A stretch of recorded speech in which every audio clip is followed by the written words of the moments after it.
All right, I'm installing this last rivet on this case that I'm working on. These are for the feet, and just gonna do a video on it because it's a pain in the ass. It was a pain in the ass to do these four. I just wanna show how much of a pain in the ass it is to do these rivets. All right, so I'm gonna handle that one in.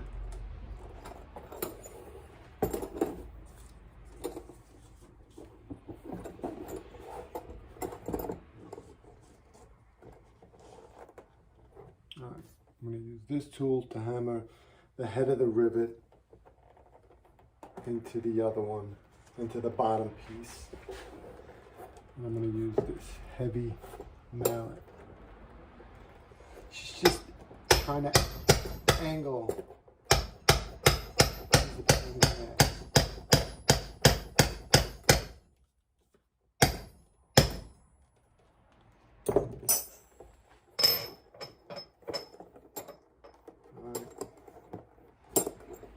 Alright, so those are the feet for this bag I'm working on.